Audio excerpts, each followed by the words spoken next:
जब आप पैदा हुए थे तब आप रो रहे थे और पूरी दुनिया ने जश्न मनाया था।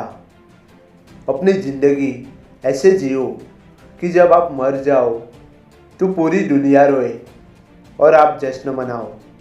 ऐसा कहना है जेके रोलिंग का।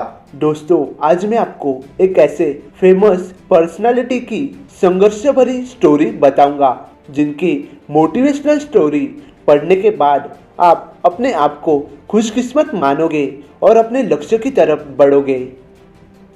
ये कहानी है जॉन कैथलीन रोलिंग की, जो कभी डिप्रेशन का शिकार थी और सब कुछ खो चुकी थी सिवाय अपनी हिम्मत, हौसला और नेवर गिव अप एटीट्यूड को।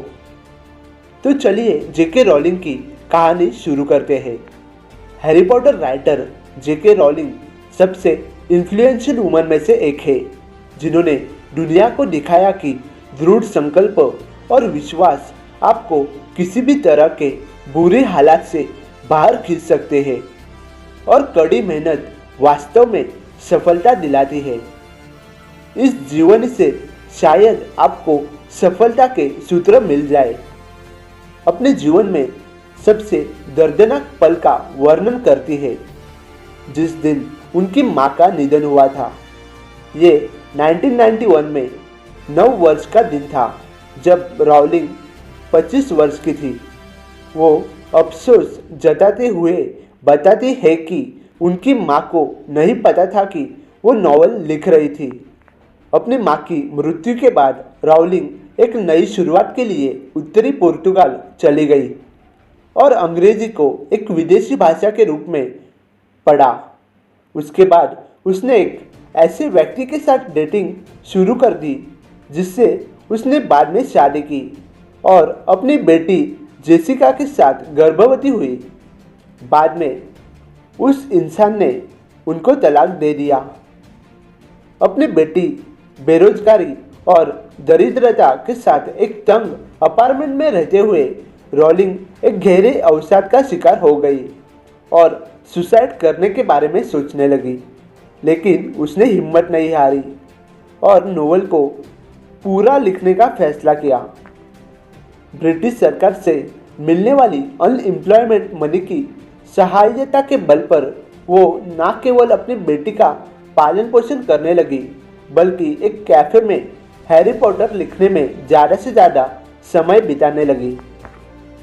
रोलिंग ने Harry Potter and the Philosopher's Stone की मैन्युस्क्रिप्ट कई बुक पब्लिशर्स को भेजी, लेकिन सबने उसे ये सोचकर मना कर दिया कि बच्चों की जादुमयी कहानियों में वो दम नहीं होता जो लोगों को आकर्षित कर सके। 12 पब्लिशर्स ने उनकी मैन्युस्क्रिप्ट को रिजेक्ट कर दिया, लेकिन रोलिंग एक उम्मीद के साथ नॉवल स्क्रिप्ट को पब्लिशर्स को भेजती रही।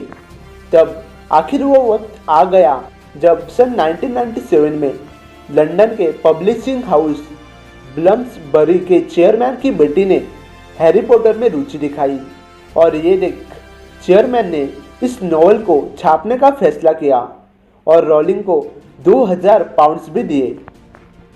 यहीं से रोलिंग की जिंदगी में नया सवेरा हुआ जब पहले novel Harry Potter and the Philosopher's Stone ने पूरी दुनिया में धूम मचा दी। बच्चों और बड़ों दोनों को नॉवल काफ़ी रोमांचक लगा।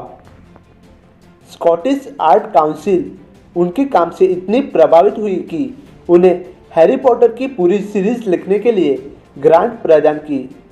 इसके बाद हैरी पॉटर सीरीज के 7 और नॉवेल छपे और सभी नॉवेल को रिकॉर्ड तोड़ सफलता प्राप्त हुई। हैरी पॉटर नॉवेल की बदौलत रोलिंग न सिर्फ विश्व की सबसे फेमस राइटर्स में शुमार हुई, बल्कि उनकी गिनती विश्व के most riched and influential people में होने लगी। रोलिंग को कई अवार्ड्स भी मिलने लगे। इसके बाद रोलिंग ने पीछे मुड़कर नहीं देखा और कई नॉवेल्स लिखे। अब रोलिंग बेहद रिच ऑथर बन चुकी थी। उनकी कुल संपत्ति 2016 में $1 अरब तक आकी गई।